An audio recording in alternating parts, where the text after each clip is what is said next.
Hola, bienvenidos a este rinconcito de lectura.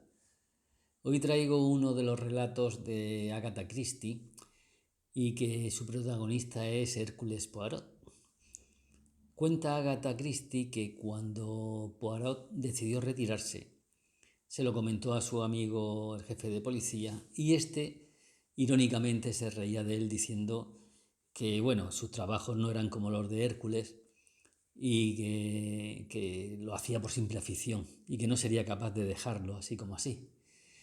Entonces cuenta Agatha Christie que Poirot en ese momento decidió leer un grueso volumen referente a los 12 trabajos de Hércules y decidió despedirse de la investigación haciendo 12 trabajos como Hércules, llamándolos igual, referido a los mismos trabajos que hizo Hércules, pero en este caso en su posición detectivesca.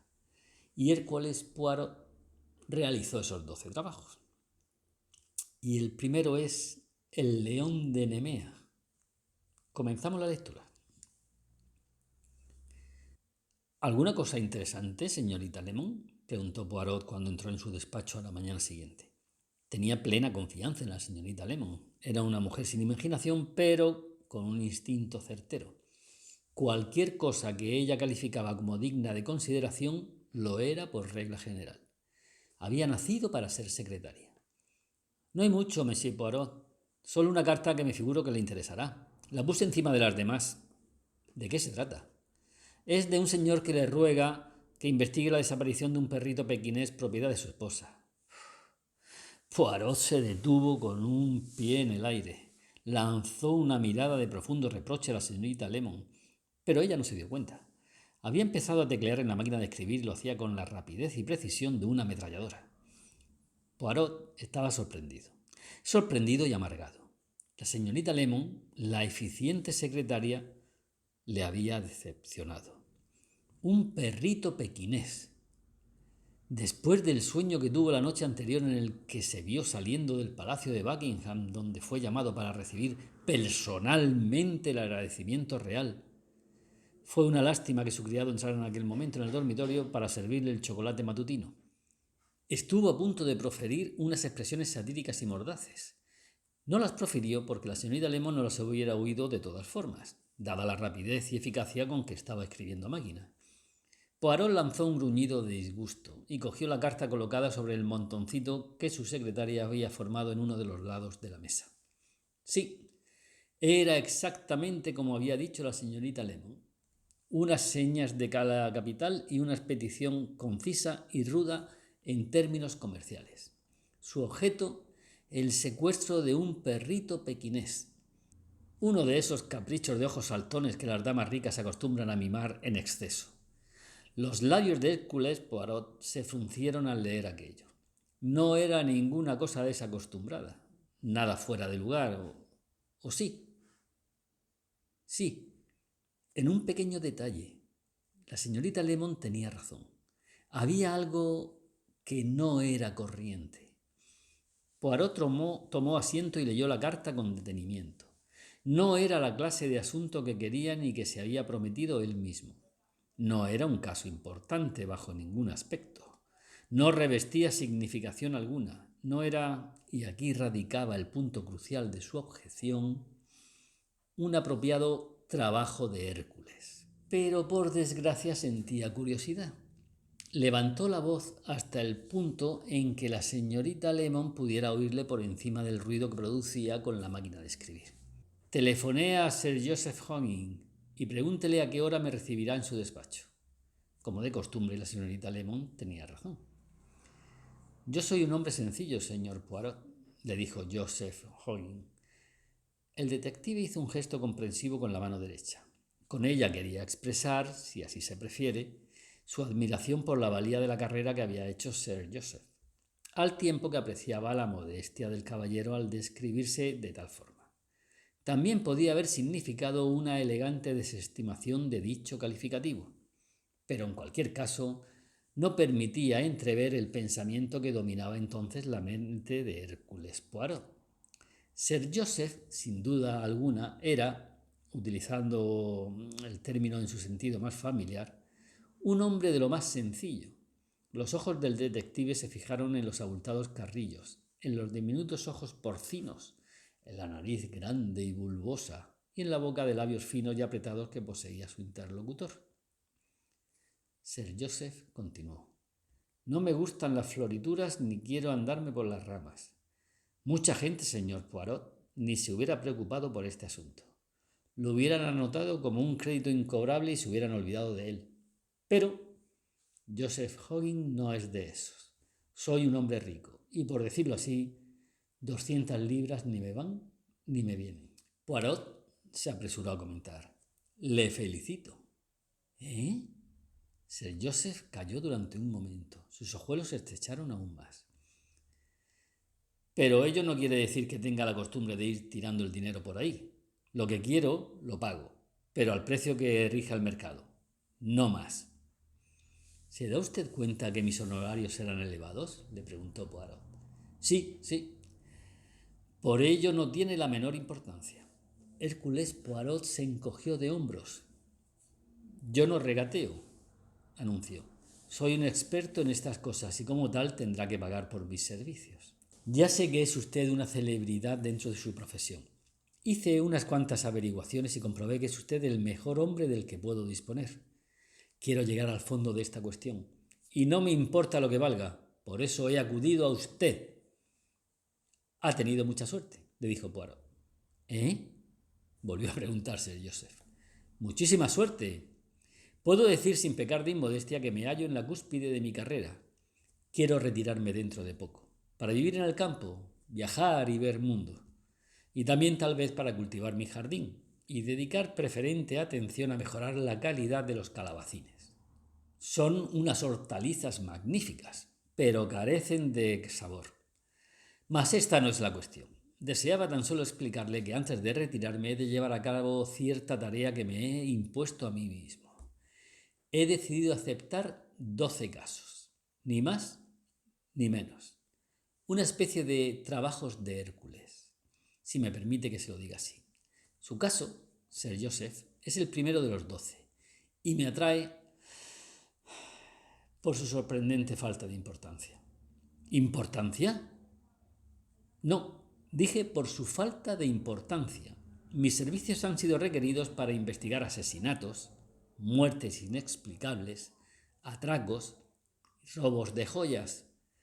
Pero esta es la primera vez que se me llama para que emplee mi talento en aclarar un secuestro de un perrito pequinés.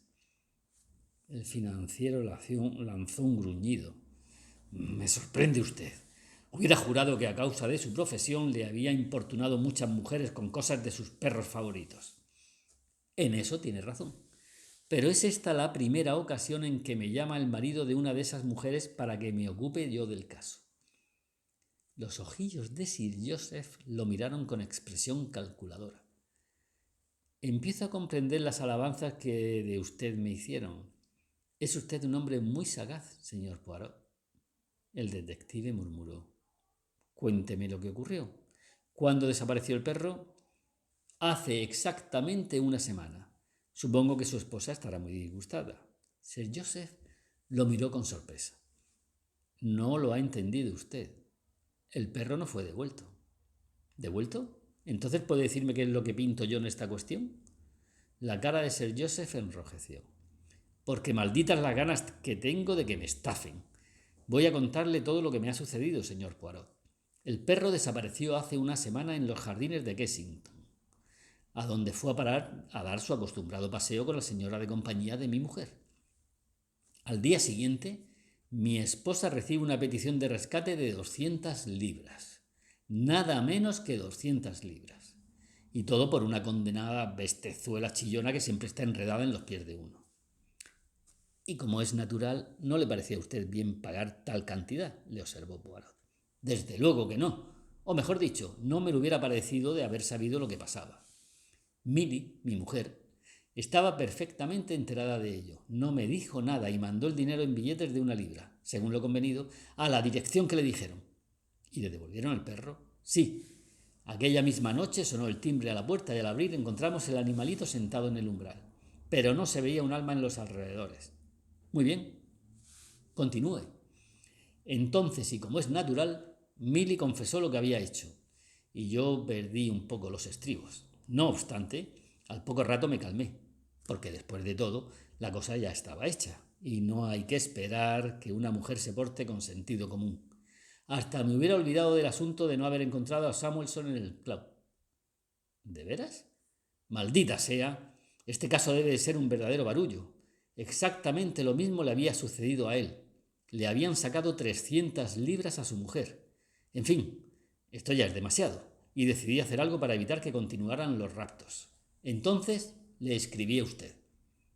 Posiblemente, Sir Joseph, lo más apropiado y menos costoso hubiera sido avisar a la policía.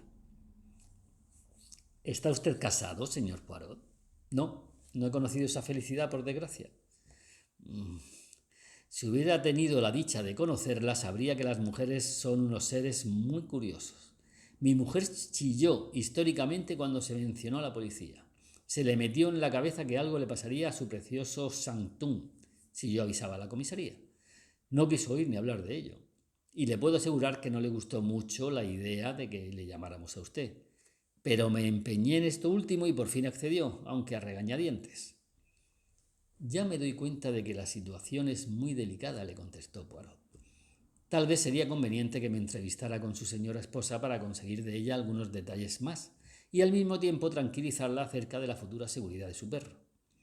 Sir Joseph asintió y se levantó. Le llevaré en coche ahora mismo.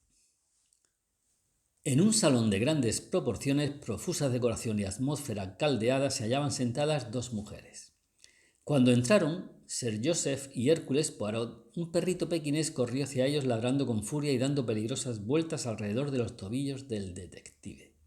Sam, ven aquí, ven con tu mamita, cariño.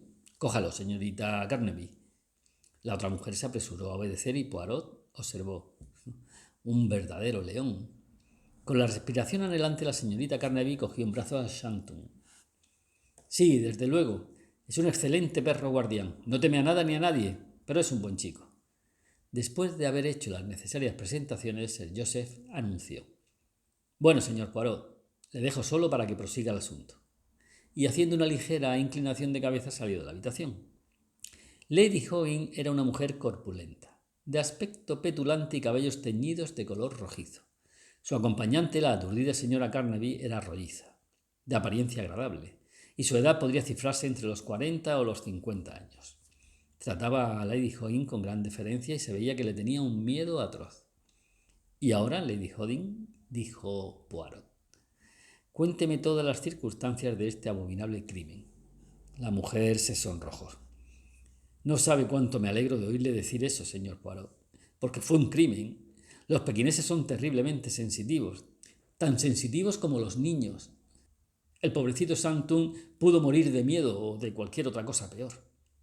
La señorita Carnaby se apresuró a subrayar tal afirmación. Sí, fue una cosa inicua. Inicua. Por favor, cuénteme lo que sucedió. Pues verá, Sanctum salió a dar un paseo por el parque con la señorita Carnaby. ¡Ay, pobre de mí! Sí, yo tuve la culpa, dijo la aludida. ¿Cómo pude ser tan estúpida, tan descuidada? Lady Hogan comentó con acidez. No quiero hacerle ningún reproche, señorita Carnaby, pero creo que debió tener más cuidado. ¿Qué ocurrió? La señorita Carnaby empezó a hablar. Fue una cosa extraordinaria. Estuvimos dando un paseo. Shantung iba atado con la correa, pues ya había dado su carrerita por el césped. Estaba ya a punto de dar la vuelta para regresar a casa cuando me llamó la atención un bebé que tomaba el sol en un cochecito. Una preciosidad de criatura. Me sonrió. Tenía unas mejillas sonrosaditas y unos rizos adorables. No pude resistir la tentación de hablar con su niñera y preguntarle qué edad tenía el bebé. 17 meses, me dijo. Y estoy segura de que llevaba tan solo un minuto o dos hablando con ella cuando de pronto miro a mi alrededor y no veo a Sam. Habían cortado la correa. De haber prestado más atención, nadie hubiera podido cortar la correa a hurtadillas, le dijo Lady Hogan. La señora Carnaby pareció a punto de echarse a llorar. ¿Y qué ocurrió luego?, preguntó Poirot. Miré por todos lados, como es natural, Pregunté al guardia si había visto un hombre con un perrito pequinés en brazos, pero me dijo que no se había fijado. No supe qué hacer. Seguí buscando, pero al fin no tuve más remedio que volver a casa. La señorita Carnaby cayó, y Poirot no tuvo ninguna dificultad en imaginar la escena que seguiría. Y luego se recibió la carta. En el primer correo de la mañana siguiente decía que si yo quería vivo a Shantung debía enviar 200 libras, en billetes de 1 libra, por paquete sin certificar a nombre de Capitán Curtis 3, Bloomsbury Road Square. Añadía que si marcaba el dinero o avisaba a la policía, le cortaría las orejas a Shantung. La señorita Carnaby empezó a lloriquear. ¡Qué horrible! ¿Cómo puede haber gente tan mala? Lady Hoggin continuó. Decía también que si mandaba el dinero enseguida me devolverían aquella misma noche a Shantung sano y salvo, pero que si luego avisaba a la policía, Shantung pagaría las consecuencias. La señorita Carnaby murmuró otra vez entre sollozos. Oh, Dios mío, me temo que ahora, aunque desde luego el señor Poirot no pertenece a la policía. Ya comprenderá, dijo la señora Hoggins, ya comprenderá, señor Poirot, que debe usted proceder con mucho cuidado. El detective se apresuró a calmar su ansiedad. Yo no pertenezco a la policía, como ha dicho la señorita Carnaby. Llevaré a cabo las indagaciones de una forma discreta. Puede usted tener la seguridad, le dijo Hoggins, que Shantung estará completamente seguro. Se lo garantizo. Ambas mujeres parecieron muy aliviadas y se quitaron un gran peso al oír esto último. Y Poirot prosiguió. ¿Conserva usted la carta? No, me dijeron que la enviara junto con el dinero. ¿Y lo hizo así? Sí. Es una lástima. La señorita Carnaby observó con viveza. Pero yo guardo la correa del perro. ¿Puedo ir por ella? La mujer salió de la habitación y Hércules Poirot aprovechó su ausencia para formular unas cuantas preguntas acerca de ella. Amy Carnaby, oh, es de completa confianza. Una buena persona. Aunque algo simple. He tenido varias señoritas de compañía y todas ellas han sido completamente tontas. Pero Amy está muy encariñada con Shantung y se disgustó terriblemente cuando se lo quitaron. ¿Y qué otra cosa podía hacer si se me preocupó por un bebé y descuidó a mi corazoncito?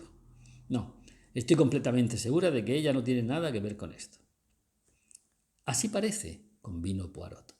Pero como el perro desapareció estando con ella, debemos asegurarnos de su honradez. ¿Hace mucho tiempo que está a su servicio? Pues cerca de 1 año. Tengo excelentes referencias de ella. Estuvo con Lady Hartfield hasta que ésta murió, durante 10 años, según creo. Después cuidó por un tiempo a una hermana inválida que tiene. En realidad es una persona excelente, pero como le dije, completamente tonta. En aquel momento volvió Amy Carnaby, un poco más sofocada, llevando en la mano la correa del perro. La entregó solemnemente a Poirot mientras le dirigía una mirada llena de esperanza. El detective examinó cuidadosamente la correa.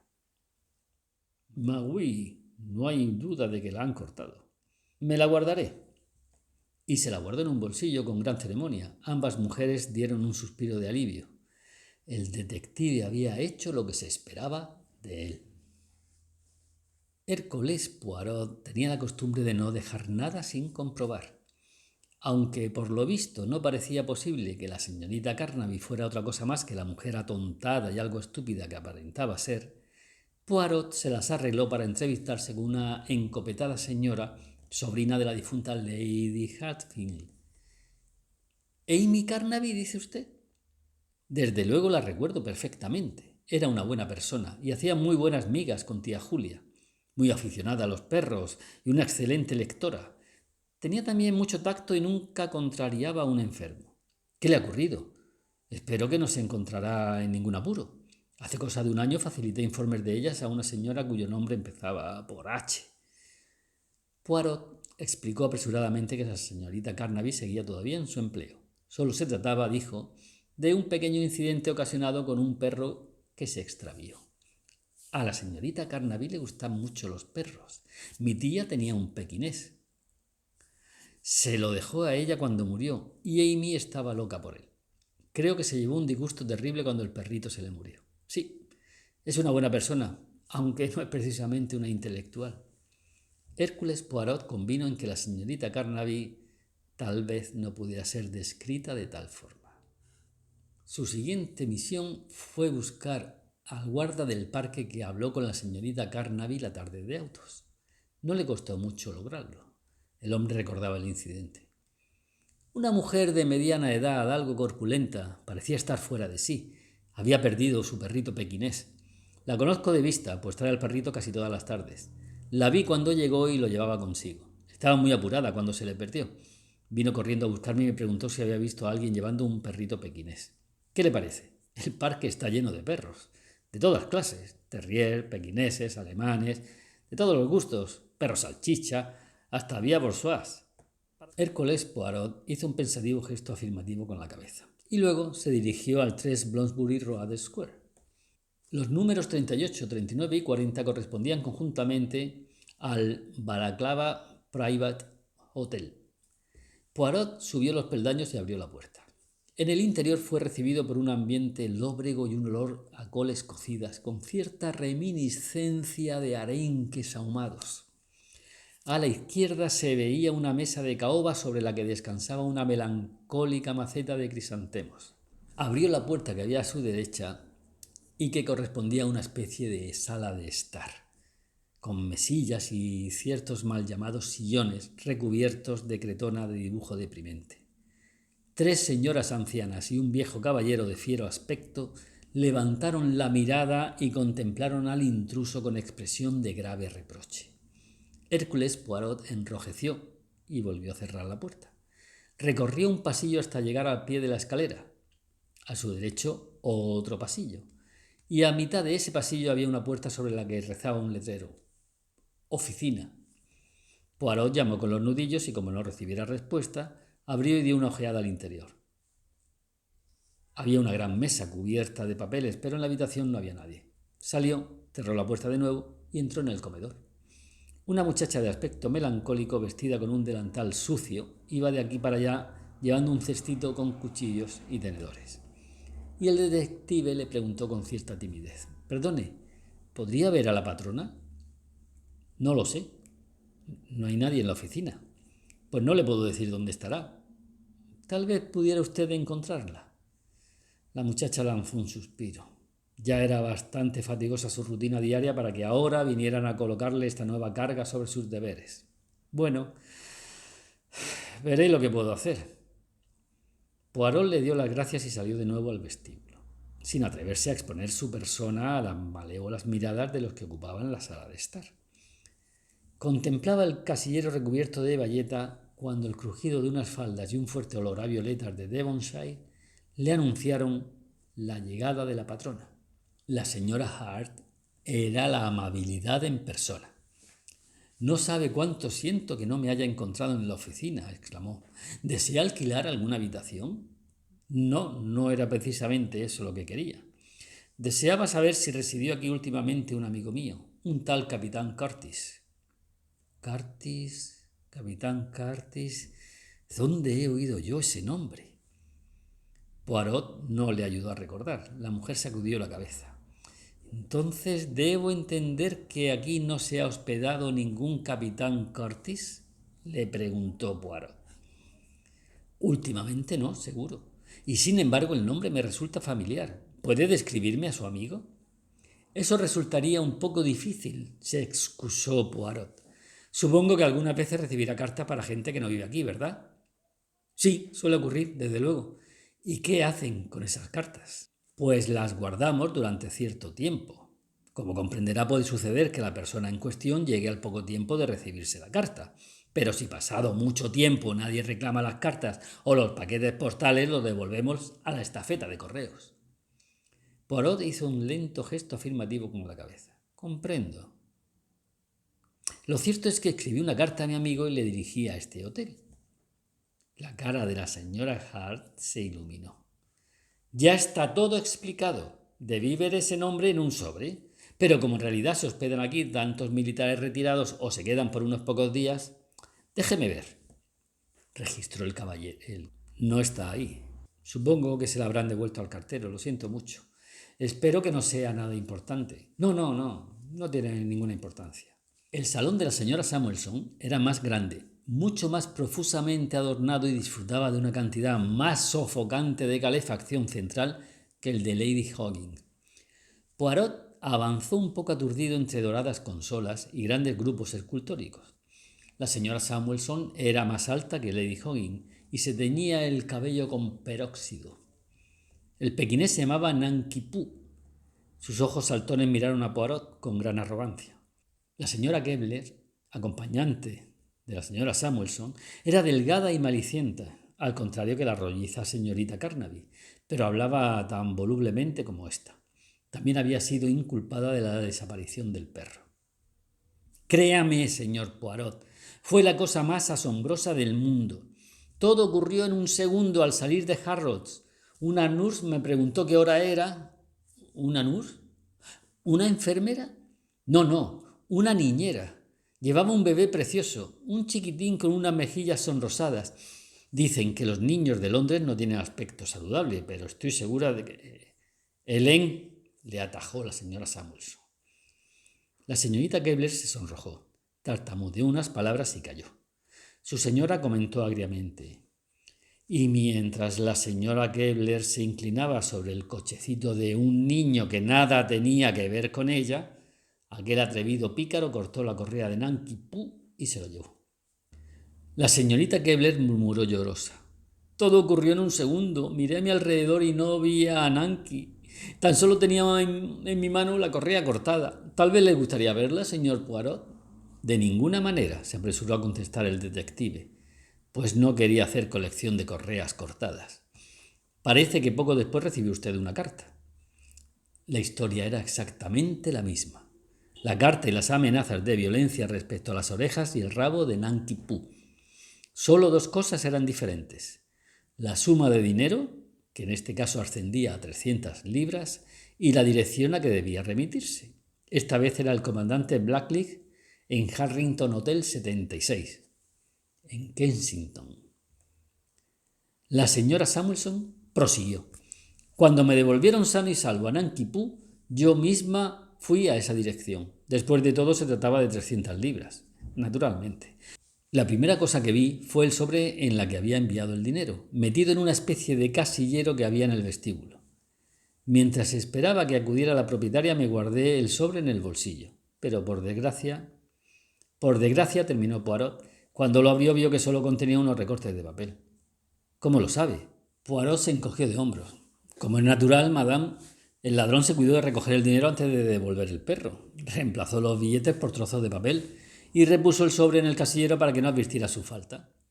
Allí no se había hospedado nunca nadie que se llamara comandante Blackley. El detective sonrió. Desde luego, mi marido se incomodó muchísimo al saberlo. A decir verdad, estaba fuera de sí, completamente fuera de sí. ¿No se puso completamente de acuerdo con él antes de mandar el dinero? Claro que no, dijo la señora Samuelson con decisión. Poirot la miró con expresión inquisitiva y ella se explicó. No me atreví. Los hombres son muy especiales cuando se trata de dinero. Jacob hubiera insistido en acudir a la policía y yo no podía arriesgarme a ello. Tal vez le hubiera ocurrido algo a mi pequeñito Nanki Poo. Como es lógico, cuando todo hubo acabado, tuve que decírselo a mi marido, porque debía explicar las causas de que hubiera puesto en descubierto mi cuenta corriente. Eso es. Nunca lo vi tan furioso. Los hombres, dijo la señora Samuelson mientras ajustaba un elegante brazalete de diamantes, no piensan en otra cosa más que en el dinero. Hércules Poirot subió en el ascensor hasta las oficinas de Sir Joseph Hoggins. Entregó su tarjeta y le anunciaron que Sir Joseph Hoggins estaba ocupado en aquel momento, pero que le recibiría tan pronto como le fuera posible. Al cabo de un rato, fue una arrogante rubia quien salió del despacho de Sir Joseph, llevando en la mano gran cantidad de papeles. Al pasar dirigió una mirada desdeñosa al estrambótico hombrecillo que esperaba. Sir Joseph estaba sentado tras una inmensa mesa de caoba. En la barbilla tenía una mancha de carmín. Bien, señor Poirot, siéntese. ¿Tiene algo nuevo que contarme? Y el detective le contestó: el asunto en sí es de una simplicidad encantadora. En cada uno de los casos, el dinero se envió a una de esas pensiones u hoteles privados en los que no hay portero ni encargado de recepción y donde gran cantidad de huéspedes entran y salen continuamente, incluyendo entre ellos un buen porcentaje de militares retirados. Resulta, pues, facilísimo para cualquiera entrar en el vestíbulo o retirar una carta del casillero. Luego, o bien puede llevársela o puede sacar el dinero y reemplazarlo por recortes de periódicos. Por lo tanto, en todas las ocasiones nos encontramos con que la pista termina en un callejón sin salida. ¿Quiere usted decir que no tiene idea de quién lo hizo? Tengo algunos proyectos, mas harán falta unos pocos días para llevarlos a la práctica.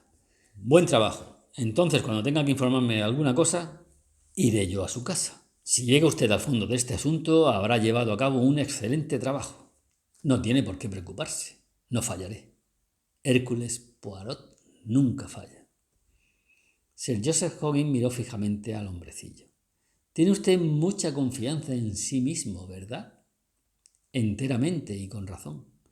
Bien, ya sabe que antes de la caída siempre está orgulloso uno de lo bien que sabe andar. Hércules Poirot, sentado frente a la estufa eléctrica que le producía una plácida satisfacción por su diseño geométrico, daba instrucciones a su criado y factotum. ¿Has entendido, George? Perfectamente, señor. Lo más probable será un piso o departamento pequeño. Debe encontrarse dentro de un área similar limitada. Al sur del parque, al este de la iglesia de Kensington, al oeste de los cuarteles de Knightsbridge y al norte de Fulham Road. Comprendido, señor. Y Poirot le observó. Es un caso curioso. Demuestra que hemos topado con un verdadero talento para la organización. Y tenemos, además, la sorprendente invisibilidad del actor principal, el propio León de Nemea, si puedo llamarlo así. Un caso interesante, muy interesante. Desearía que mi cliente me fuera más atractivo, pero por desgracia se parece a un fabricante de jabón de Lieja, que envenenó a su esposa para poder casarse con una secretaria rubia que tenía. Fue uno de mis primeros éxitos. George sacudió la cabeza y dijo gravemente: esas rubias, señor, son responsables de una gran cantidad de disgustos. 3 días después, el inapreciable George anunció: estas son las señas, señor. Hércules Poirot cogió el trozo de papel. ¡Excelente, George! ¿Y qué día de la semana? Los jueves, señor. Los jueves. Hoy, por fortuna, es jueves. Por lo tanto, no necesitamos esperar. 20 minutos después, el detective subía las escaleras de un humilde bloque de viviendas situado en una calle que derivaba de una vía más transitada. El número 10 de Ronson Mansion estaba en el tercer piso, que además era el último, y no había ascensor. Poirot subía trabajosamente la angosta escalera de caracol. Se detuvo para recobrar el aliento en el último descansillo. Por debajo de la puerta del número 10 salió un ruido que vino a romper el silencio: el agudo ladrido de un perro. Poirot hizo un gesto afirmativo con la cabeza y sonrió ligeramente. Oprimió el botón del timbre. Los ladridos crecieron en intensidad, se oyó el ruido de unos pasos que se acercaban y se abrió la puerta. La señora Carnaby dio un paso atrás, llevándose una mano al amplio pecho. ¿Me permite que entre?, le preguntó Hércules Poirot. Y sin aguardar respuesta, entró. A su derecha vio abierta la puerta de un saloncito y entró por ella. La señora Carnaby, como si anduviera en sueños, siguió al detective. La habitación era pequeña y estaba atestada de chismes. Entre ellos se veía un ser humano. Una mujer anciana tendida en un sofá cerca de una estufa de gas. Cuando entró Poirot, un perrito pequinés saltó del sofá y avanzó lanzando unos cuantos ladridos recelosos. ¡Ajá! Este es el primer actor. ¿Cómo estás, amiguito? Se inclinó y extendió la mano. El perro la olfateó mientras sus inteligentes ojos no se apartaban de la cara del recién llegado. La señora Carnaby murmuró desmayadamente: ¿Lo sabe todo entonces? Y Hércules Poirot asintió. Sí, lo sé, lo dijo mirando a la mujer del sofá. Su hermana, ¿verdad? La señorita Carnaby contestó: sí, Emily. Este es el señor Poirot. Emily Carnaby dio un respingo. ¡Oh! Augusto, llamó su hermana. El pequinés la miró, movió la cola y luego resumió su escrutinio de la mano de Poirot. De nuevo, meneó la cola ligeramente. Poirot cogió el perro con suavidad, tomó asiento y puso a Augusto sobre sus rodillas. Ya he capturado al león de Nemea. He llevado a cabo mi tarea. Amy Carnaby preguntó: ¿Lo sabe usted todo, en realidad? Y Poirot asintió otra vez. Así lo creo. Usted organizó este negocio contando con la ayuda de Augusto. Salió con el perrito de su señora a dar el acostumbrado paseo. Lo trajo aquí y luego se dirigió al parque, pero llevándose a Augusto. El guarda la vio acompañada de un pequinés, como siempre, y la niñera, si alguna vez damos con ella, asegurará que cuando usted le habló llevaba consigo un perro de tal raza. Pero mientras conversaba con la niñera, cortó usted la correa, y Augusto, perfectamente adiestrado, escapó sin esperar un momento y vino directamente a casa. Pocos minutos después dio usted la alarma diciendo que le habían robado el perro. Hubo una gran pausa. La señorita Carnaby se enderezó orgullosa y con cierta patética dignidad. Sí, ocurrió todo de esa forma, y yo no tengo nada más que decir. La mujer que se hallaba tendida en el sofá empezó a llorar suavemente. ¿Nada en absoluto, señorita? ¿Está segura? Nada, le replicó de nuevo la señorita Carnaby. He sido una ladrona y me han descubierto. ¿No tiene usted nada que decir en su propia defensa?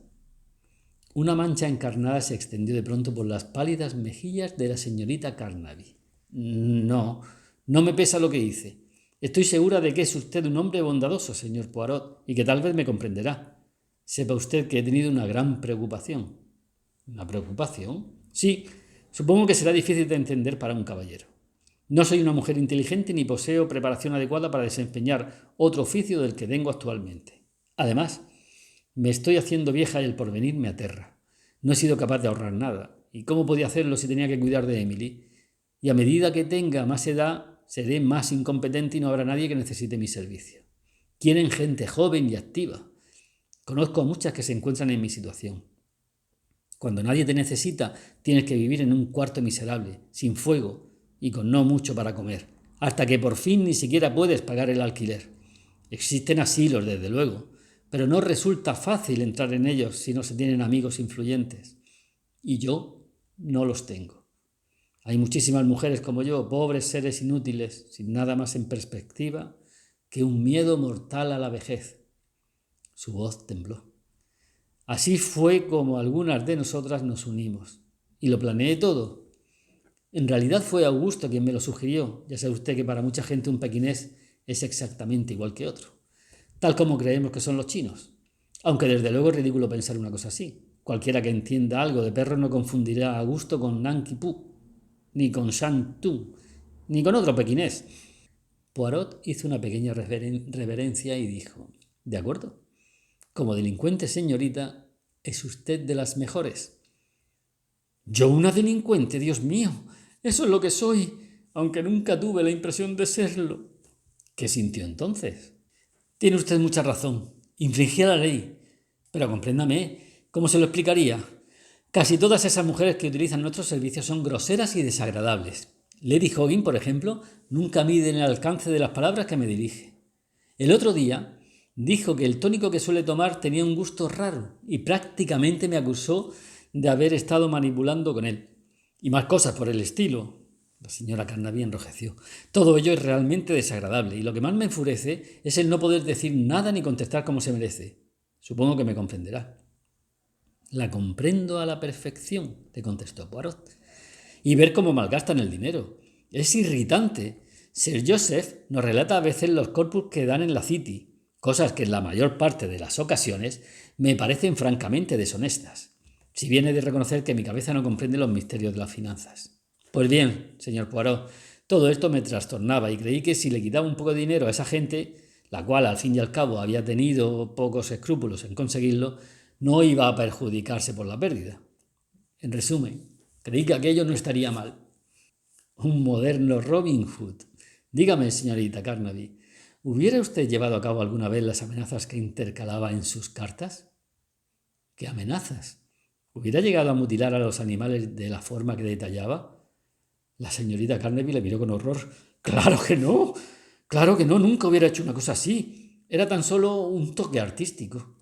Muy artístico, porque dio buen resultado. Ya sabía yo que lo daría. En mi foro interno imaginaba lo que yo sentiría si fuera Augusto el amenazado. Y por otra parte, quería estar segura de que las interesadas no dirían nada a sus maridos hasta que hubiera pasado todo. El plan dio un magnífico resultado en todas las ocasiones. En el 90% de los casos las señoras de compañía se encargaban de depositar la carta en correos. Pero antes abríamos los sobres utilizando el vapor, sacábamos los billetes y los reemplazábamos por recortes de papel. En una o dos ocasiones, las propias señoras se encargaron de echar las cartas en el buzón. Entonces, como es natural, tuvimos que ir hasta el hotel a la que iban dirigidas y cogerlas del casillero. Pero eso no me presentaba muchas dificultades. ¿Y la cuestión de la niñera? ¿Hubo tal niñera en todos los casos? Pues verá usted, señor Poirot. De todo he sabido que las viejas se vuelven locas por los bebés. Por lo tanto, era completamente natural que al quedar absortas por uno de ellos no se dieran cuenta de lo que sucedía a su alrededor. Y Hércules Poirot suspiró.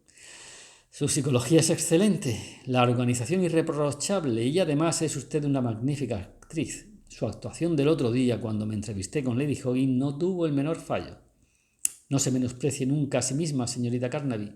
Puede ser usted lo que llamamos una mujer inexperta, pero no hay nada que falle en su cerebro, ni se puede dudar de su valor. Amy Carnaby sonrió con desgana. Y no obstante he sido descubierta, señor Poirot. Solo por mí. Eso era inevitable. Después de la entrevista que sostuve con la señora Samuelson me di cuenta de que el secuestro de Santum constituía uno de los eslabones de una cadena. Ya me había enterado de que había heredado usted un perro pequinés y que tenía una hermana inválida. Solo tuve que rogar a mi insustituible criado que buscara un pisito dentro de un radio determinado ocupado por una señora inválida que tuviera un pequinés y una hermana que la visitara de vez en cuando, al menos una vez a la semana en su día libre. Eso fue muy sencillo. Ha sido usted muy amable, dijo Amy Carnaby. Ello me anima a pedirle un favor. Ya sé que no puedo eludir el castigo que merezco por lo que he hecho. Supongo que me enviarán a la cárcel. Pero si puede, señor Poirot, evite que se haga mucha publicidad sobre el caso. Sería muy penoso para Emily. Y para los pocos que nos conocieron en otros tiempos. Me imagino que podré entrar en la prisión con nombre falso. ¿Cree usted que sería contraproducente solicitar una cosa así? Me parece que podría hacer algo mejor que eso, le contestó Poirot. Pero antes de nada quiero dejar bien sentada una cosa. Este negocio debe terminar. No deben desaparecer más perros. Se acabó. Sí, desde luego. Y tiene que devolver el dinero que consiguió de Lady Hoggin. Amy Carnaby cruzó la habitación, abrió un cajón de una cómoda y volvió llevando en la mano un puñado de billetes envueltos que dio a Poirot. El detective cogió el dinero, los contó y luego se levantó. Posiblemente, señorita Carnaby, conseguiré convencer a Sir Joseph para que no presente ninguna demanda. Oh, señor Poirot. Amy Carnaby juntó las manos. Su hermana dio un grito de júbilo y Augusto, por no ser menos, ladró y movió la cola como gratitud hacia el detective. En cuanto a ti, amigo mío, lo dijo dirigiéndose al perro, desearía me pudieras dar una de tus cualidades, tu manto de invisibilidad. En todos estos casos nadie sospechó que había un segundo perro complicado. Augusto posee la piel del león que lo hace invisible. Desde luego, señor Poirot, de acuerdo con lo que dice la leyenda, los pequineses fueron leones en tiempos pasados y todavía conservan el corazón del rey de los animales. Sir Joseph recibió a Poirot en el despacho de su casa. Bien, señor Poirot, dijo, ¿consiguió llevar a cabo su bravata? Permítame que antes le formule una pregunta, replicó el detective mientras tomaba asiento. Sé quién es el delincuente y estimo posible presentar pruebas suficientes para que le condenen. Pero en este caso dudo de que pueda usted recobrar nunca su dinero. La cara de Sir Joseph tomó un tinte violáceo. Pero yo no soy policía, prosiguió Poirot. Actúo en este caso meramente para defender los derechos de usted. Creo que podré recobrar intacto su dinero si no presenta demanda alguna. ¿Cómo? Eso necesita ser pensado un poco. Usted es el que ha de decidir. Hablando en términos estrictos, supongo que debería denunciar el caso por bien del interés público. Mucha gente le aconsejaría lo mismo. Eso creo yo, contestó secamente el financiero. Al fin y al cabo no sería su dinero el que se volatilizaría. Si hay alguna cosa que yo aborrezco es que me estafen. Nadie lo hizo sin que pagara las consecuencias. Quiero la pasta. Nadie se ha jactado nunca de haberse quedado con 200 libras de mi propiedad. Hércules Poirot se levantó, fue hacia la mesa y extendió un cheque por 200 libras que luego entregó a su interlocutor.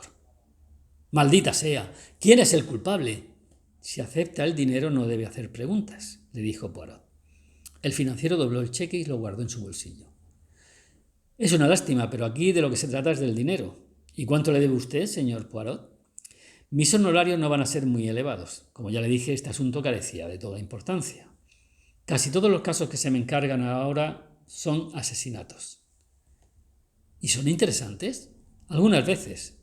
Es curioso. Me recuerda usted uno de mis primeros casos en Bélgica, hace ya muchos años». El personaje protagonista se le parecía mucho a usted. Era un rico fabricante de jabón. Envenenó a su esposa para poder casarse con su secretaria. Sí, el parecido es extraordinario. Un débil sonido salió de los labios de Sir Joseph, que había tomado un extraño color azulado. El tono rojizo de sus mejillas desapareció. Miró a Poirot con ojos que parecían salirse de las órbitas. Dio la impresión de encogerse en el sillón donde se sentaba. Después, con mano trémula, registró su bolsillo. Sacó el cheque que extendiera Poirot y lo rompió en pedazos. «El asunto queda zanjado, ¿entiende? Considere esto como sus honorarios». «Pero, Sir Joseph, mis honorarios no hubieran sido tan considerables». «Está bien, guárdeselos. Los invertiré en una obra de caridad. Haga con ellos lo que le dé la real gana». Poirot se inclinó hacia adelante y advirtió: «Estimo muy conveniente indicarle, Sir Joseph, que dada su actual posición deberá usted tener cuidado extraordinario con lo que hace». La voz del financiero era casi inaudible al contestar: «No se preocupe, tendré mucho cuidado». Hércules Poirot salió de la casa y cuando llegó a la acera comentó para sí mismo: «Por lo tanto, yo estaba en lo cierto». Lady Hoggins dijo a su marido: «Es extraño, este tónico tiene un sabor completamente diferente. Ya no sabe tan amargo como antes, ¿por qué será?». Y su marido rezongó: «Cosas de los farmacéuticos. Son unos descuidados. Cada vez hacen las cosas diferentes». «Eso debe ser», replicó ella dubitativamente. «Pues claro que es eso, ¿qué podía ser si no?». «¿Averiguó algo ese hombre acerca del rapto de Santum?». «Sí, ha conseguido recuperar el dinero». «¿Y quién fue?». «No me lo dijo. Hércules Poirot es un tipo muy reservado, pero no tienes por qué preocuparte». «Es un hombre curioso, ¿verdad?». Sir Joseph se estremeció y levantó la vista como si sintiera la invisible presencia de Poirot detrás de su hombro derecho. «Es listo el condenado». Y añadió para sí mismo: «Greta puede irse al diablo. No voy a jugarme el cuello por una rubia platino». «Oh». Amy Carnaby miró incrédula el cheque de 200 libras. «Emily, oye esto». «Apreciada señorita Carnaby, permítame ofrecerle una pequeña aportación a su meritoria colecta antes de que se quede cerrada definitivamente. Suyo afectuosamente, Hércules Poirot». Y aquí acaba un caso resuelto nuevamente por Hércules Poirot, una de las 12 pruebas, el león de Nemea. Nos vemos en la próxima entrega.